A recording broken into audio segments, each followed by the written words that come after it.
오늘 우리가 함께 읽은 본문 말씀을 가지고 평안의 주인이라는 제목으로 말씀을 증거하겠습니다. 오늘 사사기 10장 1절, 2절 이 상반절의 내용을 보면 두 명의 사사가 짧게 거론되어지고 있습니다. 삼손과 길르앗처럼 아주 긴 장을 소모하면서 기록된 사사들의 내용이 있는가 하면 오늘 이 돌라와 야일처럼 간단하게 기록되어져 있는 사사들의 내용이 있습니다. 그의 이름을 너무 짧다 보니까 여러 가지 신학자들이 의미를 찾다 보니까 이 돌라와 야일의 이름에서 어떤 의미를 찾기도 하고요. 여러 방편으로 말씀을 해석하기도 합니다. 하지만 기록된 말씀에 한 가지 확실한 것은 무엇이냐면 이 두 사사가 통치하고 있는 기간 동안에 이스라엘이 평안하였다라는 것입니다. 40여 년 좀 넘는 기간 동안에 이 두 사사가 있는 동안에 평안하였다. 돌라는 이스라엘을 구원하였다 하는 것을 우리가 분명히 대적이 있었던 것 같고요. 야일은 특별히 성읍에 대한 이야기가 나오면서 어떠한 적들과 싸웠던 구체적인 기록들은 있지 않습니다. 오히려 그가 통치하였던 성읍들에 관련된 이야기들이 있죠.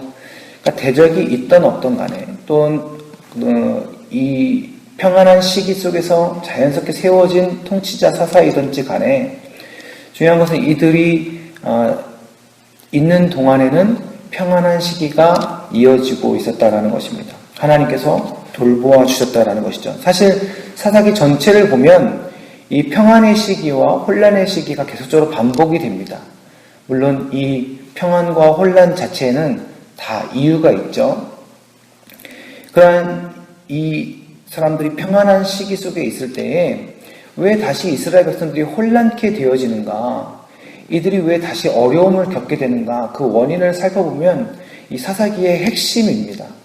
이들이 하나님께 범죄하였을 때 혼란을 겪게 됩니다. 다시 말해서 전쟁을 겪게 되고 침략하는 적들로 인해서 결국에는 오랜 시간 동안 괴로움을 겪게 되는 것이죠.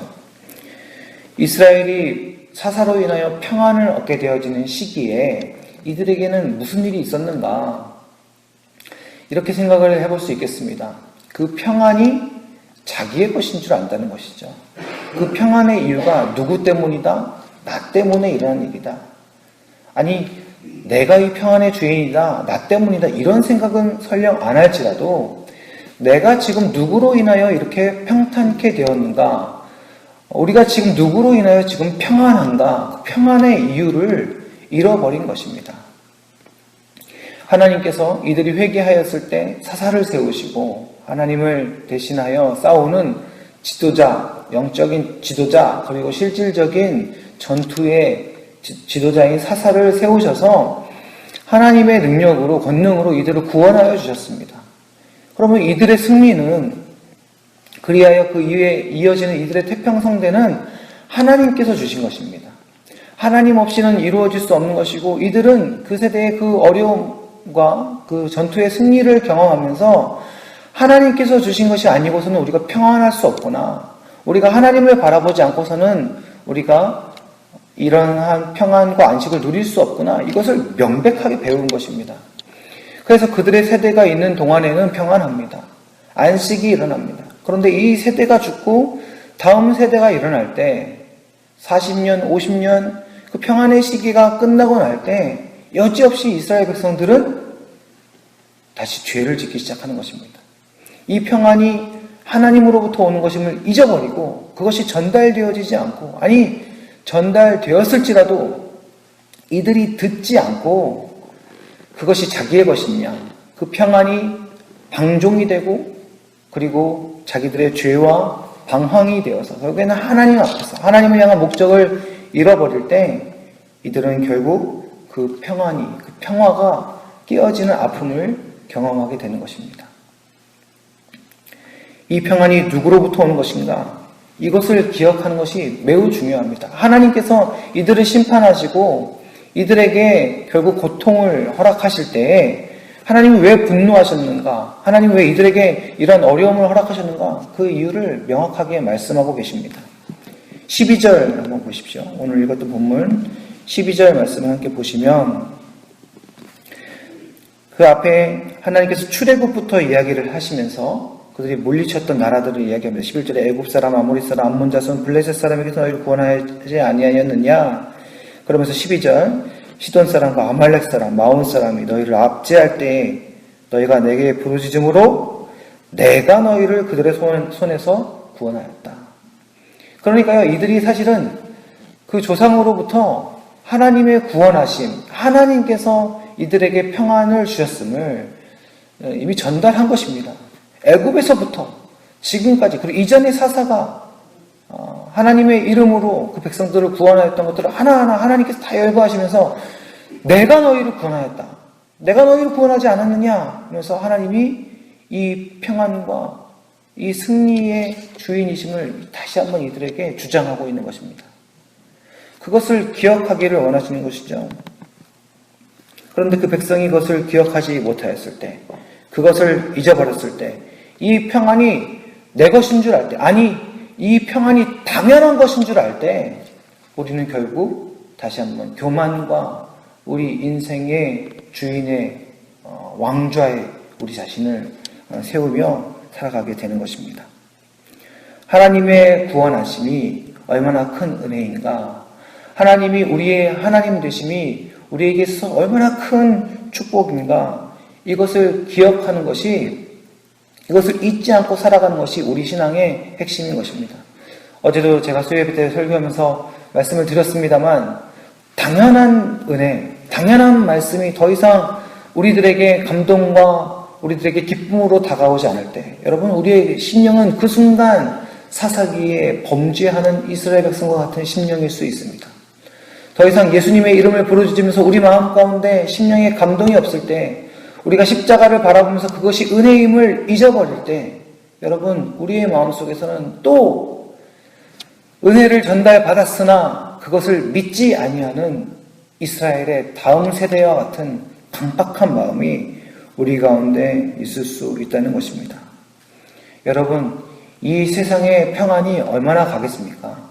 지금 일본이 다시금 자신들의 군사력을 회복하면서 전 세계가 이 중국과 한국과 일본이 뭉쳐있는 이곳에 집중되어져 있습니다.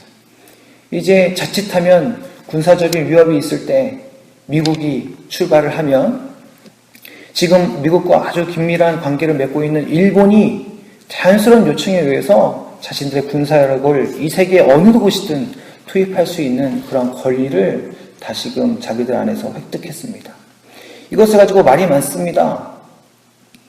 그러면서 우리의 이 시기, 이 동북아 정책의 위기를 이야기하고 있습니다. 전쟁이 날 수도 있겠다, 이렇게 이야기하는 사람도 있습니다. 여러분, 땅의 평화가 얼마나 오래 가겠습니까? 우리가 살아가는 시기, 우리 할아버지 할머니들이 겪었던 그 위기들 이후에 이제 좀 평안한가 보다 했는데 또다시 세상의 정세는 온갖 어려움 속에 있습니다.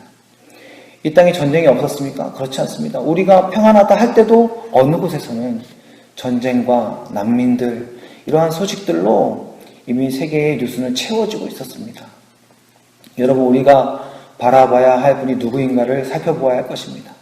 우리의 능력, 우리의 노력, 나라의 힘, 정부의 힘, 그것으로 인간이 살아가는 이 죄된 세상의 평안은 오래 갈 수 없습니다. 그러나 이 땅의 모든 역사의 주인이신 아버지 하나님 바라볼 때 하나님께서 주시는 평강과 은혜는, 생명의 은혜는, 영생의 은혜는 끊어지지 아니하는 줄 믿습니다.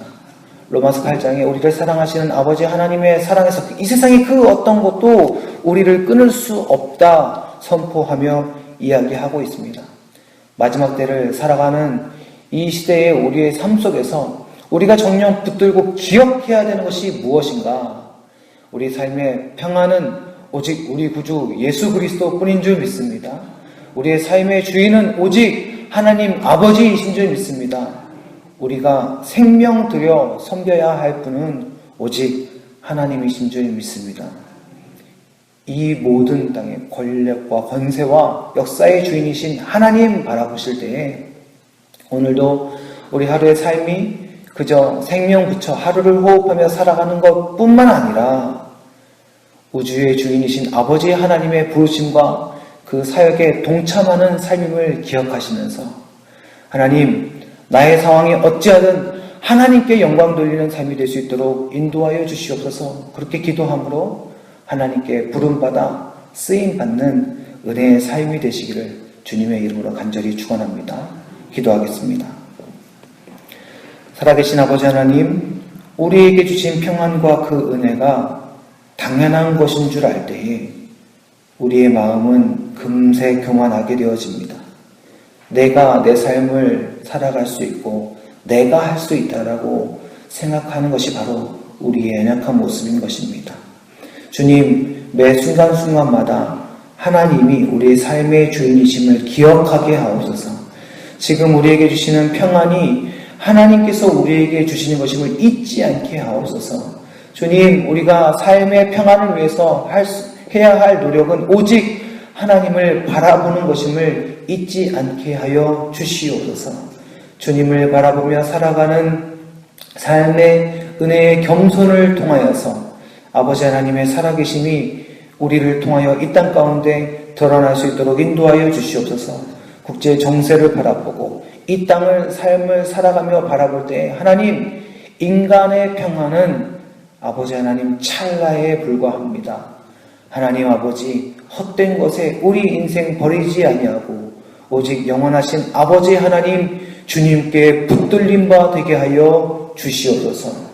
오늘도 우리를 그렇게 살게 하시며 하나님의 살아계심을 우리를 통하여 드러내실 줄 믿사오며 우리의 구주 예수 그리스도의 이름으로 간절히 기도드립니다. 아멘.